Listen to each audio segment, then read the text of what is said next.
Hey there, Cerise here. Thank you so much for joining me. Welcome to Storytime from Sosua Shores. Guys, this story comes to me from somebody who I know personally. And he is somebody I respect. And once you hear his story and the twists and turns to it, I think you're going to respect him as well. You'll understand where he was coming from. He's the type of guy who is in it for the long haul, no matter what. You know, the type that marries in sickness and in health and sticks with the person no matter what. I'm going to get to that right now. Okay, so let's name him Tony. Tony, and there's two other people involved in the story, two other women. Let's name one Traci and the other one Teri. So this story starts in 2010 when Tony got an app called Tango. And this was before video, WhatsApp. And so he started talking to a woman here in the Dominican Republic, Traci, girl number one. And the more he started to speak to her, the more he really started to enjoy her, and they enjoyed each other's time, but they were just really texting back and forth. And then one day she said she wanted to hear his voice. And he said to her that he doesn't speak Spanish. She said, "What do you mean you don't speak Spanish? What have you been speaking to me in this whole time?" He said, "Google Translate." She said, "Oh, well, it's probably best for us to disconnect because I don't speak English and you don't speak Spanish, and I don't foresee a future with the two of us with that being said." And he said, "Well, wait, hold up. Give me 30 days. Give me 30 days. Let me learn Spanish or at least try. And if it's not good enough, we can part ways as friends. No problem." And she gave him 30 days. After the 30 days, they reconnected and they got together. They did a video chat, and then he ended up visiting her here. And when he visited her here, he had such a great time that he started to come back every 3 months. They were together for 5 years. And during those 5 years, she told him she was in nursing school and that she was taking care of her grandmother, but she wasn't really working, so he was sending money for the grandmother and making sure that he was taking care of her as well as she was in school. Okay. Eventually, he bought her a ring, and he asked her grandmother if he could marry her granddaughter. The grandmother said yes right away, no problem. And he did ask his wife, he did end up marrying her. He asked her to marry him, and he went home immediately back to America and did the paperwork. 10 months later, he was called in for an interview. She had to go to the same interview in Santo Domingo, and she was approved for the fiancé visa.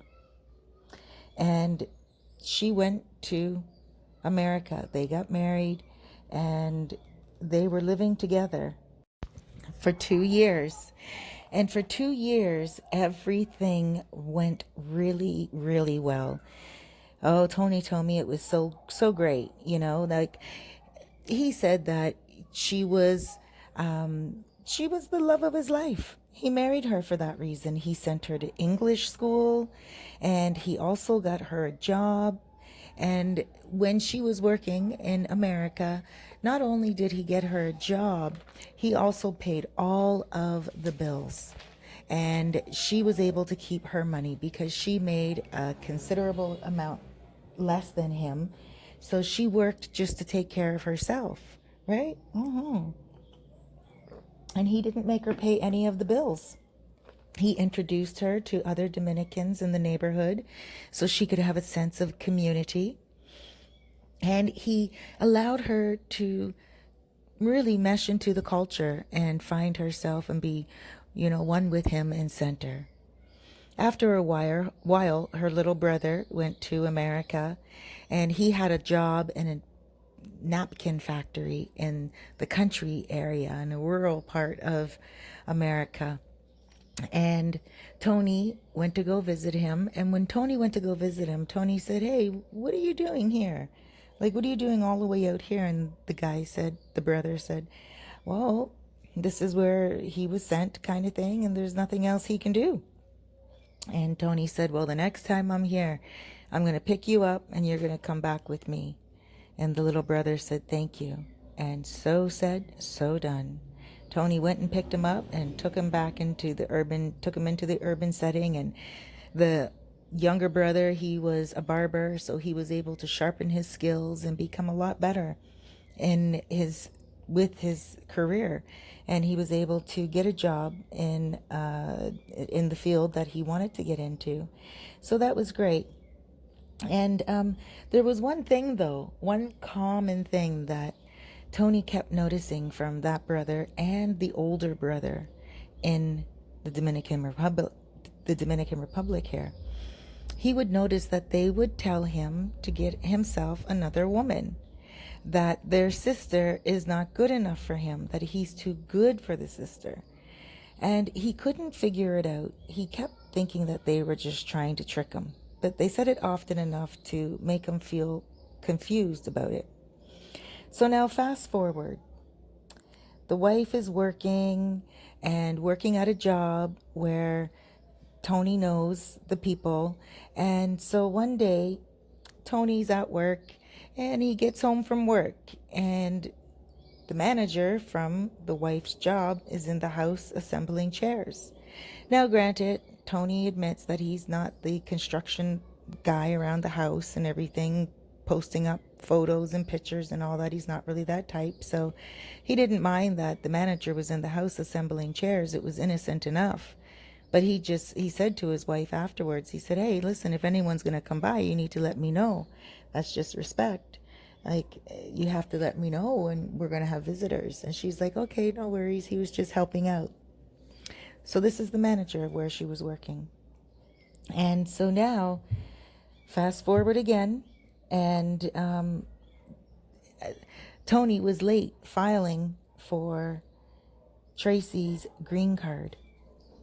And so Traci, she got angry about that. And she kept getting angrier and angrier. So finally, he was so late that he had to apply for an extension for her green card. And then she got another year and a half. She got it, but she was very, very angry and very upset about it. And so, usually at night, he would have a glass of wine with her. She would have a glass of wine and before bed, and the two of them would relax and chill out. So one night, Toni poured a glass of wine for Traci. And Traci said, "No, thank you. Maybe later." And he was like, "Oh, okay." So they ended up going to bed. When he woke up the next morning for work, he noticed that the glass of wine was still there. And he said, "That's strange. Okay." And that was it. Well, his male intuition started to kick in. And when he got home after work that night, he poured a glass of wine for her, and she refused to drink it. And he said, "Drink the wine." She said, "No." And he said, "You know what? I think you're pregnant, and it's not my child." And she put her head down. And she said, "Yes, it's someone else's. Yes, she's pregnant, and yes, it's someone else's." He was in shock, to say the least. Obviously, he got upset. Obviously, he didn't know what to do. He asked her. He said, "Whose child is it? Who were you messing with?" And she said she doesn't know whose child it is. He said, "You had sex with that many other people?" And she didn't admit to it. He said, "You know what? I love you. You're my wife. Get rid of the baby and let's work on things. Get rid of the guy. We can work on this." She said no. her brother, but okay, she said no. But you know what he said to her? You can't do this alone. If you don't want to get rid of the baby, then get rid of the guy and we'll raise the baby together as our own family. She said, I will never leave my boyfriend. I will never leave my boyfriend. I don't love you. Those were her exact words. He still took her to work every day. Like after that, they obviously broke up, but she stayed under his roof. She stayed under his roof. Even her brother in the Dominican Republic told her to cancel the papers. No, sorry about that. The brother told Tony to cancel the papers. Yes. And when the other brother found out, the younger brother that he took from the country in America and then took him to the city, the younger brother was almost in tears. He was like, oh my gosh, I knew my sister was no good for you and everything. So, he couldn't really cancel the papers at first. He tried to get her to get rid of the baby. She said no. And get rid of the man. She said no. He offered to take care of the baby with her. She said no. Here she is living under his roof. And he's waking up 4 o'clock in the morning with her so she can be to work for 5 o'clock. And he's driving her. And on top of that, she's living under his roof. So he finally got enough strength to tell her that she had to leave. And he said, you know what? You have to go. You can't stay in my house under these circumstances. And she said to him, okay, in a few months. And he said, no, in 30 days. And she said there's no way that she can get herself together in 30 days or anything. And he knew that both her and her boyfriend didn't make enough money to afford a nice apartment. So, sorry about that notification. So it wasn't his concern still. He still said 30 days you have to go. Now, she still wanted her papers to be filed, and he wasn't sure. He told her that he needed to think about it. 3 days after he told her that, she was asking him about the papers again. And then he said to her, listen, I still need time to think about it. During that time, he found out she had 2 boyfriends here in the DR. One was a guy who he always assumed was her uncle. And he decided at that time that he was going to ask the lawyer to cancel the papers. So the lawyer told him that the lawyer told him that he would have to CC his wife. So he did in an email. And then she started to plead with him and ask why he was doing this. And she appealed to his kind side, and he just didn't have the heart at the time to cancel the papers. He waited and waited.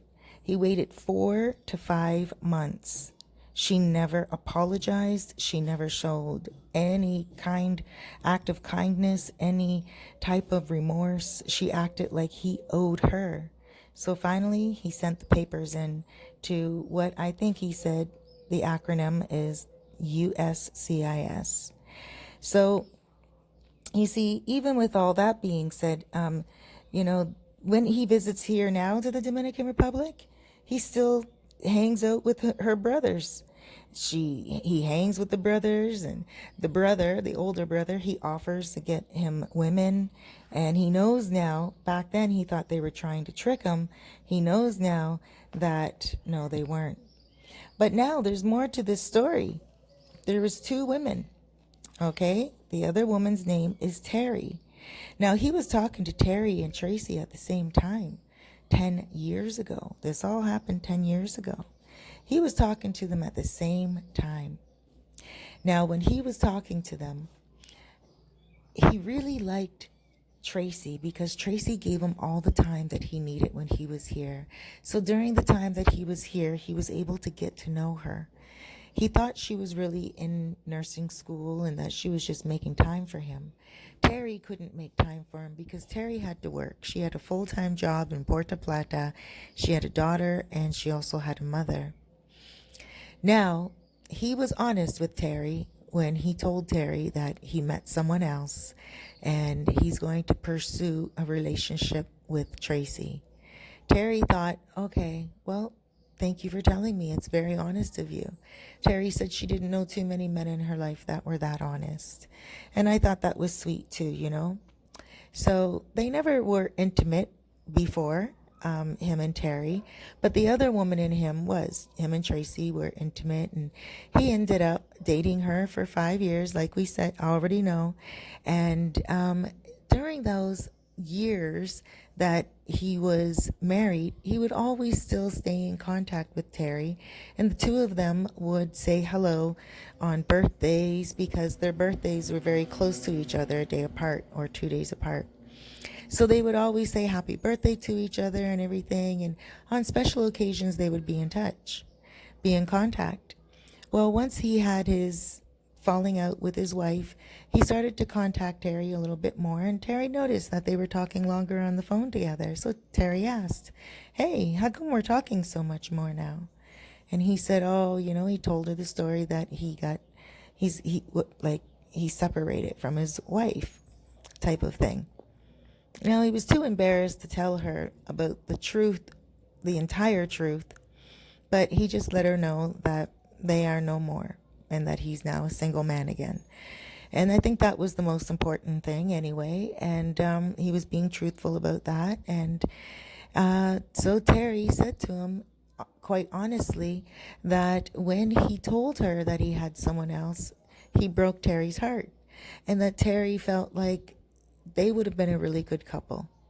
Now, Teri and him, they almost got together once when he was here visiting Sosua, and he said to her, "Why don't you come here? I'll pay for a cab for you. Come to Sosua." And he told her he had an Airbnb, but it was nighttime, and back then she was in her mid-20s. And she said to him, "Are you crazy? Who goes to Sosua in the nighttime?" So she was a kind of girl that was raised in the church and would never come to Sosua at night, and was very careful about her image and everything. And so at the time he didn't understand it, but now he understands it, and he's like, those were little clues for him to know that, his, oh, by the way, just to cut off there for a second, the ex-wife was sleeping with the school teacher. He sent her to school, English classes. She ended up, not the teacher, sorry, she ended up sleeping with someone in that class. Yes. And she had 2 boyfriends here. Oh, it was a hot mess. So anyway, now Teri, him and Teri started to get close again and headed off nicely. He came here to visit her, and once he visited her, it turned into magic. Her mother actually got a coffee mug made with a picture of him on one side, a picture of her on the other side, and on the mug it says, "Welcome to the family." So that was very kind. And so now he's enjoying the first woman that he was really interested in. And he's like, now he understands why he didn't get any time from her, because she was busy. And even now she works in, she lives in Puerto Plata, but she works in Punta Cana, 8 hours away. So she works 21 days on, and she works 5 days off. So that means she has 1 day, 2 days for travel, 3 days for visit. And as soon as she gets in the house on her first day of travel, she doesn't just sit down and kick her feet up. She actually takes the broom, the mop, everything, the work away from her mother. And she says, "Mama, I got this. You relax now." She takes care of her mother, and she does the cooking and the cleaning. She makes sure she does her homework with her daughter. And then her father, who lives down the street, has dementia, so she has to go take care of him as well. So in those 5 days that she has off, really it's just 2 days are for a mental break, travel. But she's right back to work again, and her hours are 6 o'clock in the morning till 12 o'clock in the afternoon. And then she has a break from 12 until 5, and then again at 5 until 12 she works. So even her work days are chopped up quite a lot in one day. And so she's having to work a lot of hours. But, the good thing is, he says that he met someone who can really take care of him. He met someone who is loving and down to earth and caring, and she was there the whole time. And he says now, and I'm not this is not verbatim, I'm just paraphrasing, but he can see the sun he can appreciate the sun from a different angle. This is so true. I think a lot of us in life, we go for the person that gives us the most attention because it feels so good, it feels so great. But then we forget that people do get busy, and we should keep in mind that the other person has to live a life. They have to do what they have to get done as well, because what they enjoy in their day, they will bring into your relationship, and the two of you can discuss it and learn about each other's reactions, learn about each other's lifestyles. There's so many fun things that can go on when we do have a partner and we understand them completely and fully. And I think these two, they enjoy that. Now he sees that spending every moment together is not necessarily love. And he sees it as a way, if she cannot spend time with him, he'll spend time with her family. He did that on the last trip, as a matter of fact. He met up with the family and took them all out for dinner. Okay, guys. Thank you so much for joining me. Thank you so much for taking your time out of your day to spend it with me and these stories. If you have a story, you can send it to me at 829-702-7726. Once again, 829-702-7726 through WhatsApp. Okay, guys? Also, thank you so much for subscribing. When you do subscribe, make sure you press that little bell, because it will let you know when I upload a new video. Have a wonderful day. And if you check out my playlist, you'll see that I have a Storytime playlist. And I also have a playlist for apartments, much like this one right here in the video. I know a few people that rent out the apartments in this beautiful luxury building, these beautiful condos, 1 bedroom and 2 bedrooms. So you can just give me a shout when you decide to come on down here and enjoy your time in the north coast of the Dominican Republic. Take care, guys. Big blesses. Loads of love and huge hugs.